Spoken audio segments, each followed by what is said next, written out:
À la SPA, ce n'est déjà pas facile de faire adopter des chiens comme Newton. Ça l'est d'autant plus quand on a des chiens intimidants, très à la mode dans le milieu de la sécurité ou de la défense. Ils sont plus d'une quarantaine ici à la SPA du Chemin des Cailloux sur les 80 pensionnaires à avoir eu une vie difficile qui les rend difficilement adoptables.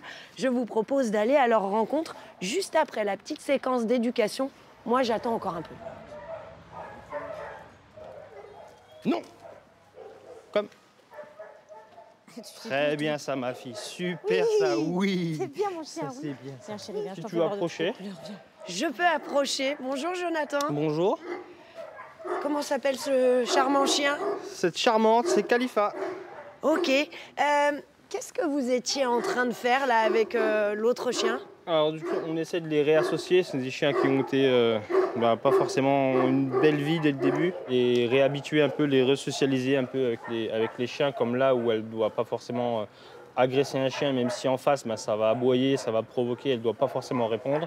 Et sur les humains, où elle aurait très bien pu, et elle a déjà mordu par exemple. Selon vous, tous les chiens sont resocialisables, même s'ils ont eu un passé difficile. Vous, vous travaillez en ce sens en fait? Pour moi, il n'y a pas de chien cassé. C'est-à-dire que tout chien peut retrouver un mode de vie normal.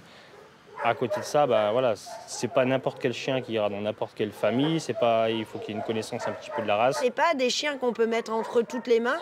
Et surtout, vous récupérez des passés douloureux, c'est ça? La plupart des chiens qui sont ici, c'est parce que effectivement, c'est fait de mode, malinois, staff. Et quand on parle de maltraitance, c'est vraiment de la maltraitance lourde. Des chiens qui sont attachés à des radiateurs, des chiens qui sont des décables, des chiens qui sont dans le noir, qui sont pas nourris, où on voit que la peau sur les os. Voilà, il y a plein de choses.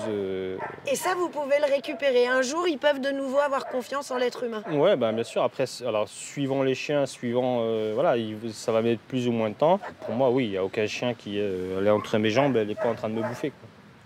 Merci Jonathan pour tout de ça. rien. Je continue ma balade, je vous laisse travailler. Ça marche, merci beaucoup. Bonne journée. T'es bien, fille? Oui. Monsieur Chemin, bonjour. Bonjour. On a vu Jonathan tout à l'heure en train de travailler avec Khalifa. Des chiens de ce type, des chiens de sécurité, vous en avez de plus en plus. Comment vous expliquez ça? Alors, c'est un phénomène de mode.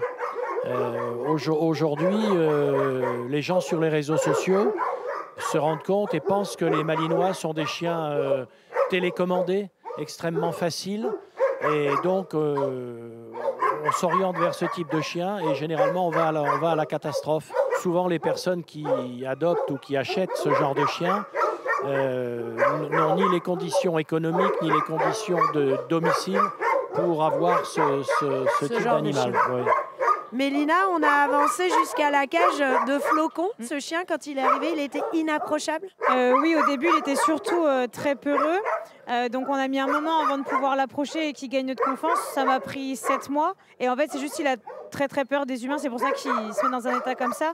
Et il a peur, en fait, de tout, des autres animaux, des bruits. Il a peur vraiment de tout. Donc là, on lui réapprend à avoir confiance petit à petit. C'est très long et il faut avoir beaucoup de patience. Et pareil pour les adoptants, il va falloir beaucoup de patience, du temps, de l'amour, du travail. Notre vrai problème, c'est qu'on a une législation qui est parfaitement claire, mais on a de plus en plus d'élevage clandestin, on a de plus en plus de ventes sur Internet, sur les réseaux sociaux, et il n'y a pas véritablement de prise de conscience des pouvoirs publics. Ça veut dire qu'aujourd'hui, si on continue à laisser faire, on va se heurter à un double problème. Les SPA seront bondés par des chiens de ce type-là, qui sont, je pense qu'il faut avoir un principe de réalité, qui seront adoptables en faible nombre. Et on va se poser la question du surencombrement.